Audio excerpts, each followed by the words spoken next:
We're tremendously excited to be here to the Frozen Four, and naturally when you're hosting it, you want to make sure that your team gets here, and as we all know, that was not an easy task last Saturday, but the team played extremely well, found a way to win, and have earned the right to be here now and to face a very good Boston College team.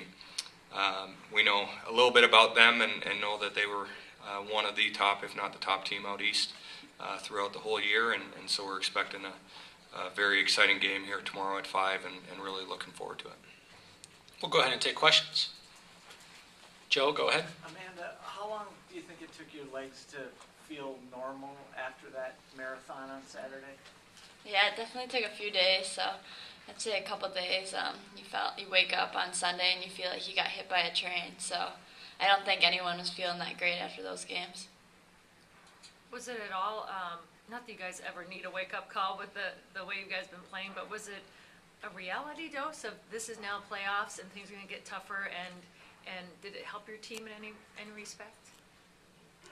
Yeah, I think that just prepared us for this weekend, and going into that game against North Dakota, I think we knew that it was going to be tough and that they were going to throw everything they had at us. And I think our team really responded, and everyone played great just to tough it out for that many overtimes and really push through at the end. Brett, if your team wins these 2 games and wins a national title, you're undefeated through the season. No one's ever done that. Can you lay claim to being the greatest women's hockey team? I don't know. I guess we'll find out after tomorrow if we're still playing. And then we would need to worry about the next day after that. I think we've got a long way to go yet, so let's let it play out and see what happens. No, I know all year long you guys have talked about how the next game is the biggest game, but you're saying it's not a cliche because that's the only way you guys could focus and get to the next game and not get hung up on the streak. You're undefeated, whether it went to last season. When you look to Boston College, how do you shake off the overtimes and the streak and all of that and just zone in? How have you guys been able to do that? Well, after we beat North Dakota Saturday, we knew it's only going to get tougher.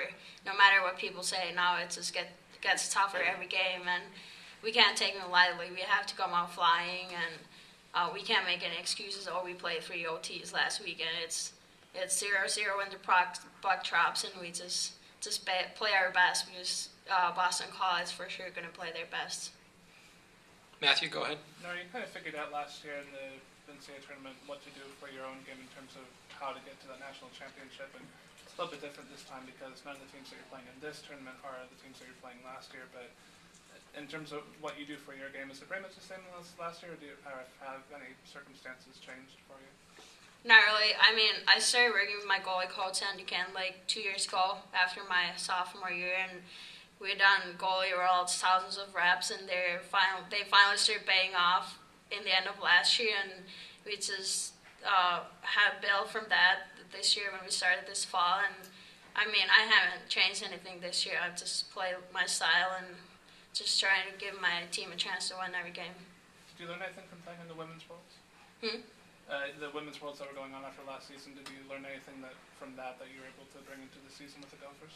Well, last year's worlds were pretty disappointing for me, and I was injured the whole tournament, so after I got home, I was like, I just want to forget the whole tournament because I didn't play my best, and it was pretty disappointing ending for my season. And I just wanted to prove when we started this fall that I'm better than I was at last year's Worlds. Joe, go ahead. Nora, do you have, from the game 2 years ago in Boston College, is that something that could be a motivator? I mean, that first period must have been a tough one for you.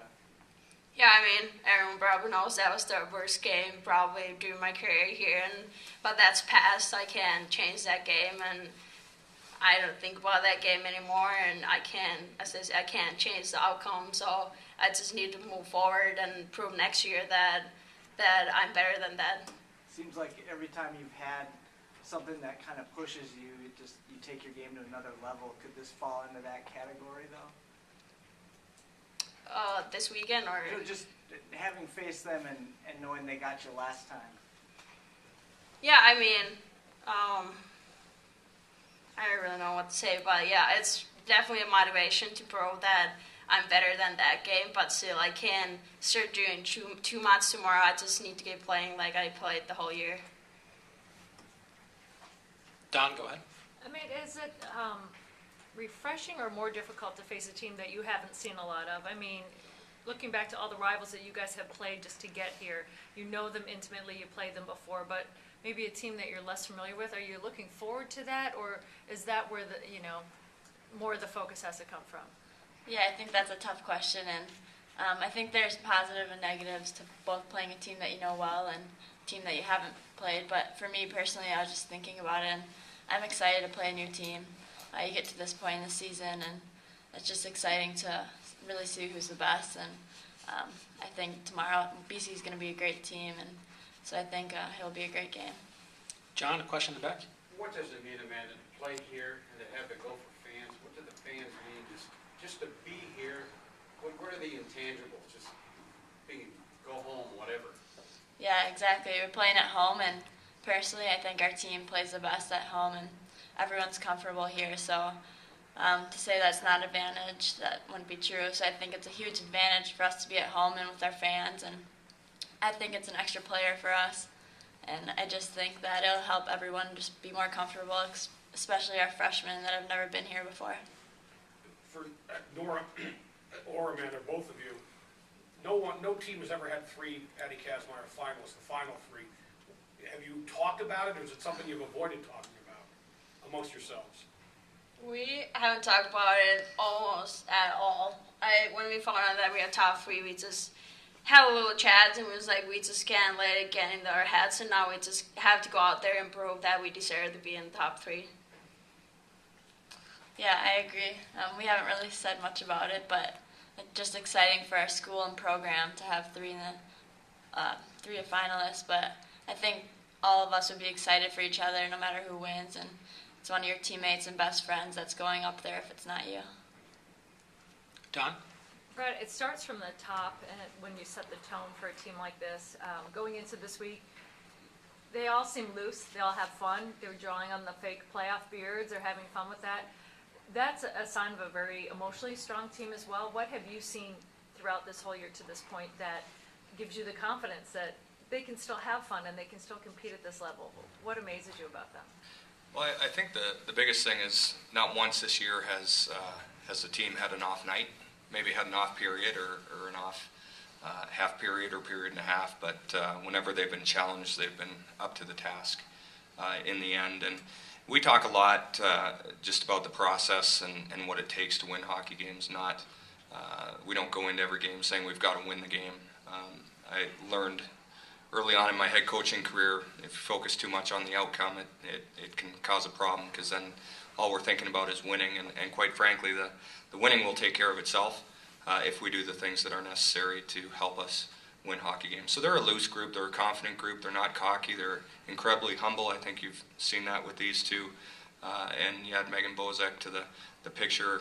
I think if you have three Patty Kazmaier finalists, sometimes it could present a problem if there's egos involved, and these three of them are all the best at their position, and they're all very happy for each other. So they're loose, they're excited, and really happy to be here and playing at home. Matthew? Amanda, how do you feel like going into tomorrow? Because I noticed in practice yesterday you were wearing one of the red jerseys. Yeah, I've just been monitoring it all season and resting, and I think so just resting to make sure that I'll be my best tomorrow. So feeling good. And Coach today seemed like it was a pretty business-like practice, and yesterday was too. I mean, going into, might not have much in the way of the morning skate tomorrow. I'm not really sure what that's going to be like for you, but is it always like this for you in terms of what your practices are like, especially in those couple of games coming up to a game? Yep. I mean, this was standard for us. Went a little longer because we were doing a little more talking on a few certain situations, but overall, this is us. We've gone down to about 45 minutes to an hour here over the last number of weeks, and tomorrow we'll just run a drill or two and then let the kids get out on the ice and have some fun. Bob? Brett, how different is it for you? Last year you hadn't won a national title. For you to come in knowing what it's like to have gone through the process in a Frozen Four and won, obviously, I would guess you're looser too, but how does it translate into how you're dealing with the team too? Well, I think I hope that our team, or my team, takes on the personality that I have, a little more laid back and still intense and ready to go. But to get here is not an easy thing, and so the fact that we're here, we want to enjoy it. When the puck drops tomorrow, we'll be ready to play. There's no doubt about that. But yeah, just being here before and knowing what it takes to win and the things that you need to focus on to win hockey games has been huge for us. I still think part of the biggest reason for our success this year is because we found success at the end of last year, and so we have a blueprint as to what we want to do and what we want to emphasize with our team. Go ahead. I know you haven't had a chance to reflect because that's not the personality of this team. You're always on to the next thing. But as a coach, when you say, I already have a national title, my women are undefeated, I have 3 Patty Kazmaiers, do you have to sometimes pinch yourself and be like, I don't know how we got here, or I know exactly how we got here? Which is that? Yeah, I think it's a little of both. First, we're very blessed. I'm a person of faith and believe that God has a plan, not that he doesn't have good plans for everybody else, certainly, but I think it just comes back to perspective. Whether we win or whether we lose, or we have a good day here or a bad day, I'm going home to a great wife and 3 kids that are going to want my attention and are going to want to play hockey downstairs, and they're going to want to bang the puck around. So, and it's the same thing for our team. We talk a lot about what success is, and that's just that peace of mind of knowing that you left it all out there and laid it on the line for yourself and for each other. That's success. I know the scoreboard will determine what success is to other people, and obviously we want the number to be higher on our side than somebody else's, but if we can do everything we can to just represent our team and ourselves well, hopefully in the end we're successful, and I think that's a perspective that we've taken all year. Matthew? Josh, what do you feel like is the biggest difference between this year and last in terms of the team that you have? I mean, you know, you won a national championship last year, but you also lost Sarah Erickson, Emily West, Danny Schlepper. I mean, kind of going down the list, and they're all pretty big names. Yeah, it's a different team this year, and I've got to be honest, I was worried about it coming in. I talked to many of our players throughout the year, just are we going to be tough enough and mean enough when we need to be? Because Sarah and Emily West and Jen Schulis, Kelly Sealer, Schlepper, I mean, all great players, but really tough personalities. I mean that in a good way, very competitive, very hardworking. They didn't allow anybody to take a day off in practices or games, and so this team is just a little more, I don't know, a little looser, I guess.